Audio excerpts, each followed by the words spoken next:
आशा करता हूं आप सब बहुत अच्छे होंगे। मेरा नाम है सिद्धांत अग्निहोत्री। स्टडी ग्लोस पे आपका बहुत बहुत स्वागत है। टाइम्स ऑफ इंडिया में अच्छा आर्टिकल लिखा है ये, तो आज हम इसकी बात करेंगे कि थोड़ा सा दिक्कत तो है गुरु।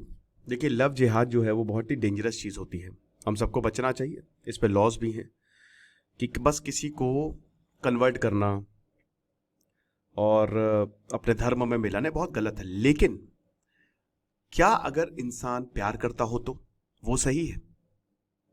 अगर इंसान प्यार कर रहा है और जबरदस्ती उसको इस कैटेगरी में डालो तो क्या होगा?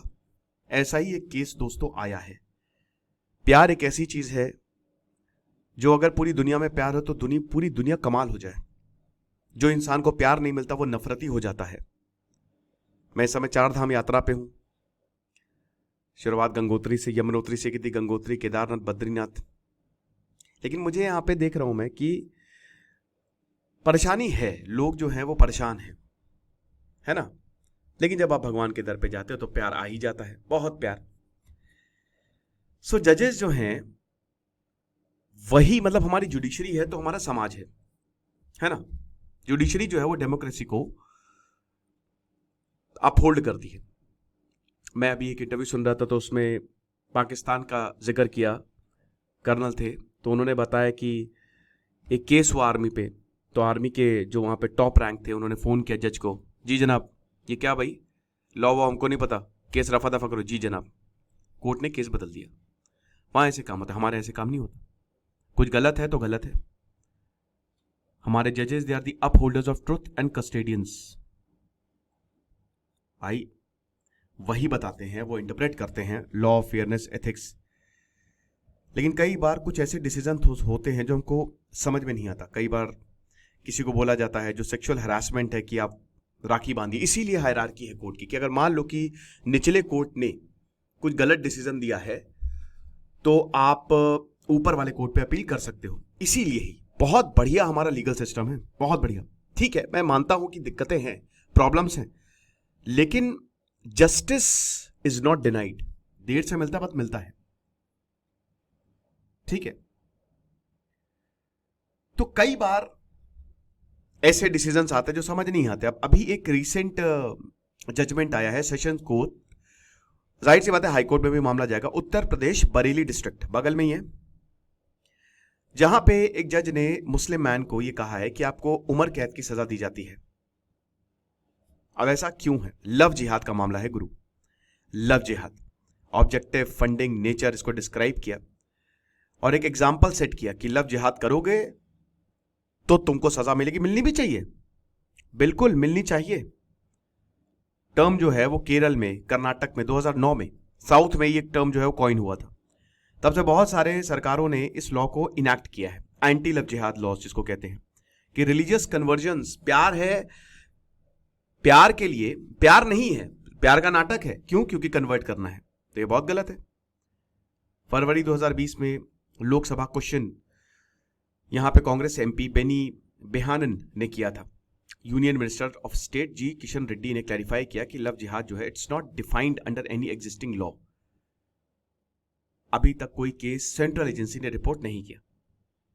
ये टर्म ना ही लीगली ना ही जुडिशियली रिकॉग्नाइज्ड है। जज इसको अपने हिसाब से देखते हैं। तो इन डेप्थ जरा देखते हैं इस केस को। लेकिन उससे पहले बता दूं कि हमारे शानदार कोर्स को आप जरूर अवेल करें, जो कि पर्सनैलिटी डेवलपमेंट का कोर्स है। 50 किताबों का रिव्यू, 25 लेक्चर्स, हर एक लेक्चर्स 1.5 से 2 घंटे का, सिर्फ 250 रुपए का। ये खजाना हम आपके लिए लेके आए, तो ऐप को डाउनलोड करें वरना वेबसाइट विजिट करें। तो भाई इशू क्या है, क्या पूरा का पूरा केस है? देखो, मई 2023 में एक 26 साल, मतलब 26 साल का एक लड़का, मोहम्मद आलिम अहमद, 22-23 साल की बच्ची ने, क्योंकि इसकी उम्र नहीं बताई है, तो यंग वुमेन ने एक कंप्लेन फाइल की एक 26 साल के लड़के के ऊपर जिसका नाम था मोहम्मद अहमद, धोखा देने के लिए। उसने ये आरोप लगाया कि अहमद ने अपने आप को एज अ आनंद कुमार, उसने कहा मेरा नाम आनंद कुमार है, कोचिंग क्लास में हम मिले बरेली 2022 में, फिर दोनों ने मंदिर में शादी की 13 मार्च 2022, बहुत जल्दी, मतलब तुरंत ही हो गया ये। लेकिन बाद में औरत को पता चला कि वो तो मुस्लिम है और हिंदू नाम रख के उसने शादी की। उसके बाद आलिम और उसके पिताजी सबीर लीगल एक्शन हुआ आलिम के ऊपर आरोप लगा, आरोप नहीं लगा, आलिम was charge with rape, assault, intentional insult and criminal intimidation. बलात्कार, असॉल्ट, जबरदस्ती तुमने इंसल्ट की है, और क्रिमिनल इंटिमिडेशन, ये सारे चार्जेस लगाए गए। बहुत ही गंभीर चार्ज है ये। 5-5, 6-6, 10-10, 15-15 साल की सजा है। अरे वो छोड़िए, उम्र कैद की तो सजा दे ही दी ना कोर्ट ने, तो 2 साल की सजा मिली। लेकिन 42 पेज का फिर जजमेंट आया। रवि दिवाकर जो कि एडिशनल सेशन जज हैं फास्ट ट्रैक कोर्ट बरेली में, तो विक्टिम ने इंसिडेंट को डॉक्यूमेंट किया अपनी हैंड राइटिंग में, मेडिकल एग्जामिनेशन और एक डिटेल स्टेटमेंट दिया जुडिशियल मजिस्ट्रेट के सामने अंडर सेक्शन 164। आपको पता है ना कि स्टेटमेंट पुलिस के सामने कोई मायने नहीं रखता।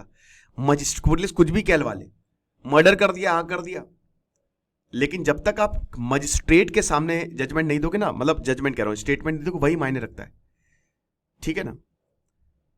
तो उसने कहा कि हां ये बिल्कुल सही है, लेकिन यहां से बात शुरू होती है। जब क्रॉस एग्जामिनेशन किया तो औरत ने यह देखा, यह पता चला कि उनके पेरेंट्स ने उसके ऊपर प्रेशर बनाया है ताकि वो कंप्लेन फाइल करे। क्यों?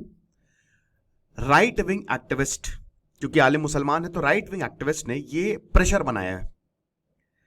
तो उसने स्टेटमेंट आलिम के खिलाफ दिए 31 जुलाई 2024 को। फिर 14 अगस्त 2024 को उसका क्रॉस एग्जामिनेशन होता है, बट आई नहीं वो कोर्ट में। फिर वारंट इशू होता है 19 सितंबर 2024 को, तब वो इशू होती है। अब क्या हुआ? She refuse to accept her revise statement.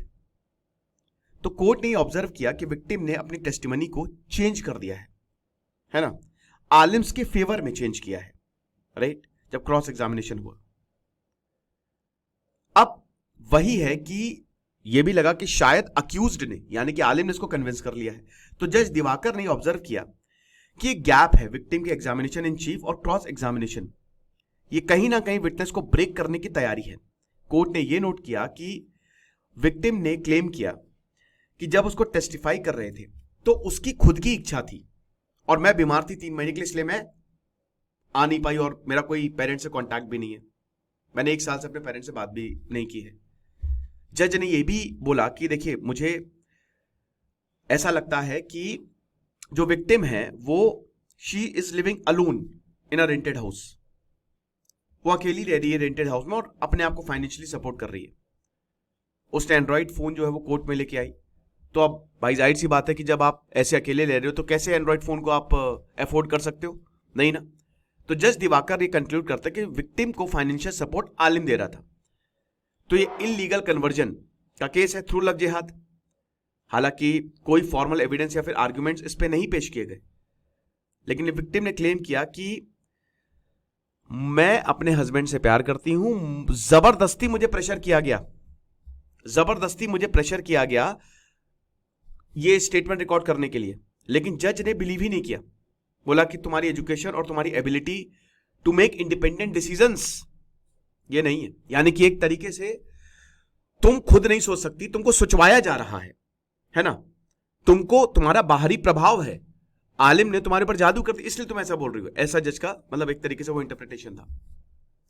फिर उन्होंने अपना स्टेटमेंट चेंज किया और बोला कि देखिए, मुझे प्रेशर किया गया कि एक तरीके से I have been influenced by her, she had been influenced by her husband. मतलब एक तरीके से जज ने उसके इंडिपेंडेंस क्लेम को हटा दिया, है ना, और बोला कि तुमको तुम्हारा हस्बैंड ही इन्फ्लुएंस कर रहा है। तो अब ये थोड़ा सा कंट्रोवर्शियल डिसीजन हो गया। तो अब जज ने लव जिहाद के बारे में क्या बोला है? पहले मई 2023, जब Uttar Pradesh prohibition of unlawful conversion और रिलीजन एक्ट 2021 ऑलरेडी इफेक्ट में है। हालांकि पुलिस ने अभी कोई नया सेक्शन इस नए लॉ में अप्लाई नहीं किया है। तो जज ने भाई देखिए पुलिस को रिप्रिमांड किया कि यहां पे जो ऑर्डर है वो आप एसपी को भेजिए, लेकिन डीजीपी को भी भेजिए, सबको भेजिए। और पैराग्राफ, रेलेवेंट पैराग्राफ जो है वो क्या थे कि ये जो कन्वर्जन लॉ है, एंटी जिहाद लॉ है, ये पूरे उत्तर प्रदेश में स्ट्रिक्टली फॉलो हो, है ना। एसएसपी बरेली को भी ये गया कि अगर कोई भी लीगल कन्वर्जन का मामला आता है, लव जिहाद का मामला आता है, तो तुरंत आप रिपोर्ट करिए।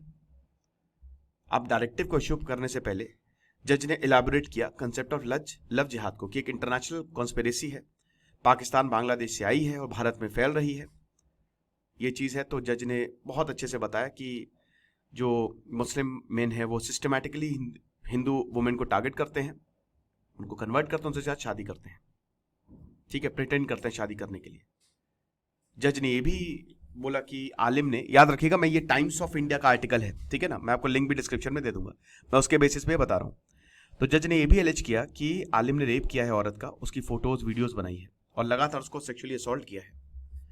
जज ने स्टेट किया कि जो मेन ऑब्जेक्टिव है लव जिहाद का वो वही है कि डोमिनेंस आप एस्टैब्लिश करें भारत के ऊपर, एक डेमोग्राफिक वॉरफेयर है।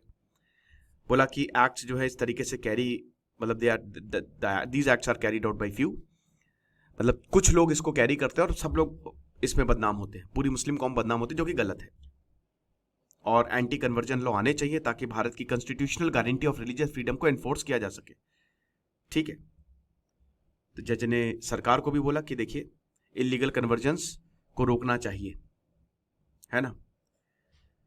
बाकी और भी इंसिडेंट हुई है ऐसे, ये पहला इंसिडेंट नहीं है, ठीक है, और भी ऐसे इंसिडेंट हुए। देखिए जुलाई 2020 में इंदौर बेंच, जो एमपी हाई कोर्ट, उन्होंने बेल दी एक आदमी को, सेक्सुअल हरासमेंट का केस था।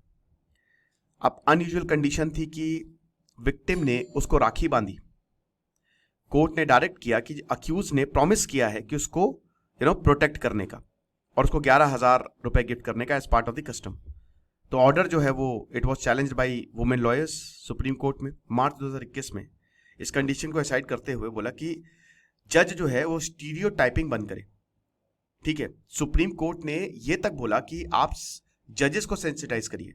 जुलाई 2019 का सेम ऐसी जुडिशियल मजिस्ट्रेट कोर्ट इन रांची झारखंड, उन्होंने कंट्रोवर्शियल डिसीजन को विड्रू किया कि 19 साल को बेल मिल गई है ऋचा भारती, जो कि डिसहार्मनी फैला रही थी दो कम्युनिटी के बीच में। तो जुडिशियल मजिस्ट्रेट मनीष कुमार सिंह ने बोला कि 5 कॉपीज ऑफ कुरान आप बांटिए, है ना। तो अब ये आप एक बात बताइए कि ये जो भी चीज हो रही है रोकना चाहिए। भारती उस समय बीकॉम स्टूडेंट थी, बाद में उनको मतलब 12 जुलाई 2019 को उनको अरेस्ट किया गया था। कंप्लेन फाइल की थी इनके खिलाफ क्योंकि ऑब्जेक्शनेबल फेसबुक पोस्ट इन्होंने शेयर की जो कि रिलीजियस सेंटिमेंट्स को हर्ट करती है। तो बहुत ज्यादा कंट्रोवर्सी हुई थी इस ऑर्डर में। कहने का मतलब ये है कि भाई देखिए, अगर वाकई कोई इंसिडेंट है तो आप उसको उस पर कार्रवाई करिए, लेकिन अगर ये जेन्युइन मामला है तो फिर कार्रवाई करने का मतलब क्या है ना। अगर मान लीजिए कि दोनों डिसीजन से दोनों ने एक दूसरे से प्यार किया है तो फिर प्यार को परवान चढ़ने देना चाहिए। हाँ, बाकी वो फैमिली डिसाइड करे, राइट। तो वही है। और अगर कोई ऐसा मामला आया है तो उसकी तो बिल्कुल कार्रवाई होनी चाहिए, एकदम तगड़े से, है ना। ये लेक्चर था। आपको क्या लगता है मुझे कमेंट बॉक्स में जरूर बताइए। फालतू कमेंट्स करेंगे तो कमेंट्स ऑफ कर दूंगा। Thank you so much.